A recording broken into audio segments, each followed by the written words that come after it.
जबलपुर में आज दर्जनों किन्नर एसपी से मिलने पहुंचे और शिकायत दर्ज करवाई कि इलाके के कुछ नकली किन्नर हैं जो कि क्षेत्र में न सिर्फ अवैध वसूली कर रहे हैं बल्कि हम लोगों को धमका भी रहे हैं। पीड़ित किन्नरों ने एसपी को लिखित शिकायत कर मांग की है कि दोषी किन्नरों के खिलाफ कार्रवाई करे क्योंकि उनसे हमें जान का खतरा है। किन्नरों का कहना है कि शहर में 4 नकली किन्नर शहर में न सिर्फ अवैध वसूली कर रहे हैं बल्कि किन्नरों के बीच खौफ भी पैदा कर रहे हैं। किन्नरों की शिकायत को एसपी ने गंभीरता से लिया है, लिहाजा एसपी को निर्देश दिया है कि शिकायतकर्ता किन्नरों को बातों को गंभीरता से लिया जाए और आरोपी किन्नरों के खिलाफ कार्रवाई करे। गौरतलब है कि जबलपुर में असली नकली किन्नरों के बीच इलाकों को लेकर लंबे समय से लड़ाई चल रही है।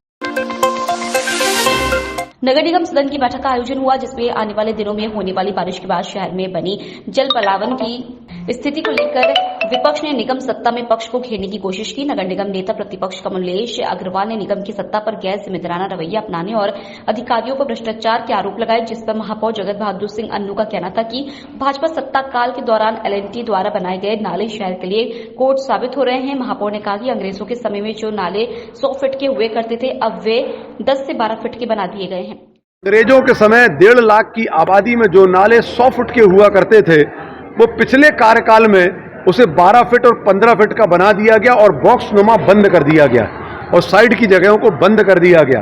अगर 100 फीट का नाला अगर 12 फीट का कर दिया जाए 15 लाख 16 लाख की आबादी में, तो आप सोच सकते हैं कि जल प्लावन तो होगा ही। उस पर हम लोगों को कुछ कड़े और कुछ बड़े निर्णय लेने की आवश्यकता है। सफाई व्यवस्था से अतिक्रमण हटाकर और कुछ और पाइपलाइन डालकर हम लोग ये व्यवस्था बना रहे हैं कि जल प्लावन इस वर्ष कम हो, खत्म नहीं हो सकता, परंतु निश्चित तौर पर आने वाले समय में जल प्लावन भी हम लोग खत्म करेंगे। और ये 273 करोड़ रुपए की राशि से बॉक्स नुमा छोटे छोटे बंद नाले, ओमती नाला, मोती नाला जो इस शहर में बनाया गया है LNT के द्वारा, वो आज हमारे लिए कोड़ जैसा हो गया है, जिसके कारण आम जनता के घर में पानी भरता है। लगातार 4 दिनों तक साधारण सभा की बैठक चली। सभी सम्मानीय सदस्यों के द्वारा सारगर्भित सुझाव दिए गए, उनके क्षेत्र की समस्याएं बताई गई। सदन में ये सुनिश्चित हुआ कि जो भी समस्याएं सम्मानीय पार्षदों के द्वारा बताई गई हैं उस पर कार्रवाई करनी ही पड़ेगी। क्षमा करना, 1 सप्ताह में मिनट्स बन जाएंगे और मिनट्स बनने के बाद 30 दिन के अंदर प्रतिवेदन मांगा गया है। अधिकारियों से निर्देशित किया गया आसंदी से कि 30 दिन में प्रतिवेदन दें कि जो कार्य पार्षदों ने बोले हैं वो हुए कि नहीं हुए, और नहीं हुए तो किस कारण से नहीं हुए। जबलपुर मध्य प्रदेश के मुख्यमंत्री शिवराज सिंह चौहान एक के बाद एक जिस तरह जनता को सौगात दे रहे हैं और उसी तरह जनता में उनकी लोकप्रियता लगातार बढ़ती ही जा रही है। ऐसी एक बानगी जबलपुर में देखने को मिली जहां एक बिल्डिंग कॉन्ट्रैक्टर ने सीएम शिवराज की तारीफ में एक बेहतरीन गाना मामा को लेकर आएंगे लिखकर उसे गाया और आगामी विधानसभा चुनाव में जनता से एक बार फिर से मामा को मुख्यमंत्री बनाने की अपील की, जो कि जनता को बेहद पसंद आ रहा है। मामा को लेकर आएंगे, एक्चुअली गाने का नाम ये है, मामा को लेकर आएंगे। और ये ख्याल भैया मेरा बहुत पहले से बहुत पुराना है। 2000 के पहले कांग्रेस की सरकार थी और परेशानियां उसमें बहुत ज़्यादा थी कांग्रेस से। ना रोड थी, ना नाली थी, ना लाइट थी, ना पानी की व्यवस्थाएं थी। और कर्मचारियों को भी सरकारें निकाल रही थी, दैनिक वेतन भोगियों को, फॉरेस्ट हो गई, PHE हो गई, बिजली विभाग हो गए, कई सारे विभागों से निकाल रहे थे। तो कई किसान भी आत्महत्या उस समय कर रहे थे। तो ऐसा विरोध बहुत ज़्यादा था कांग्रेस का। तो विरोध के बीच में हम लोग बड़े हुए, बालिक हुए और पहला वोट हमने बीजेपी को डाला। बीजेपी को डालने के बाद में हमारी माननीय मुख्यमंत्री श्री उमा भारती जी बनी पहली मुख्यमंत्री। हमारे वोट डालने के बाद हमारे जीवन में पहला मुख्यमंत्री हमको अपने वोट का मिला, उमा भारती जी। उसके बाद गौर साहब आए, फिर माननीय शिवराज सिंह चौहान जी आए। तो इन्होंने कार्य बहुत अच्छे किए। संजीवनी नगर थाना अंतर्गत स्थित परसवाड़ा क्षेत्र की शांति नगर कॉलोनी में देर शाम उस समय हड़कंप की स्थिति निर्मित हो गई जब यहां एक युवक ने अपने घर के पीछे फांसी का फंदा डालकर आत्महत्या कर ली। संजीवनी नगर पुलिस ने मरकायम कर शव को पोस्टमार्टम के लिए मेडिकल अस्पताल भिजवाते हुए आत्महत्या के कारणों की प्रारंभिक जांच कर दी है। शांति नगर में मेरे चाचा जी के लड़के हैं, दारू के नशे में थे। सुबह से ऊपर सोने जाने के लिए बोल के गए हैं और 5 मिनट बाद जैसे गए हैं शाम को 5 बजे अंदर फांसी लगा लिए। कोरोना कोरोना काल के पश्चात सऊदी अरब द्वारा अपने देश की सीमाएं भारी नागरिकों के लिए खोले जाने के बाद अब बड़ी संख्या में लोग उम्रा करने सऊदी अरब पहुंच रहे हैं। जबलपुर से भी हज यात्रियों का जत्था लगातार पाक सरजमीन पर सजदा करने पहुंच रहा है। इसी कड़ी में फिर 40 सदस्यों का जत्था उम्रा करने के लिए हैदराबाद के लिए एयरपोर्ट से रवाना हुआ।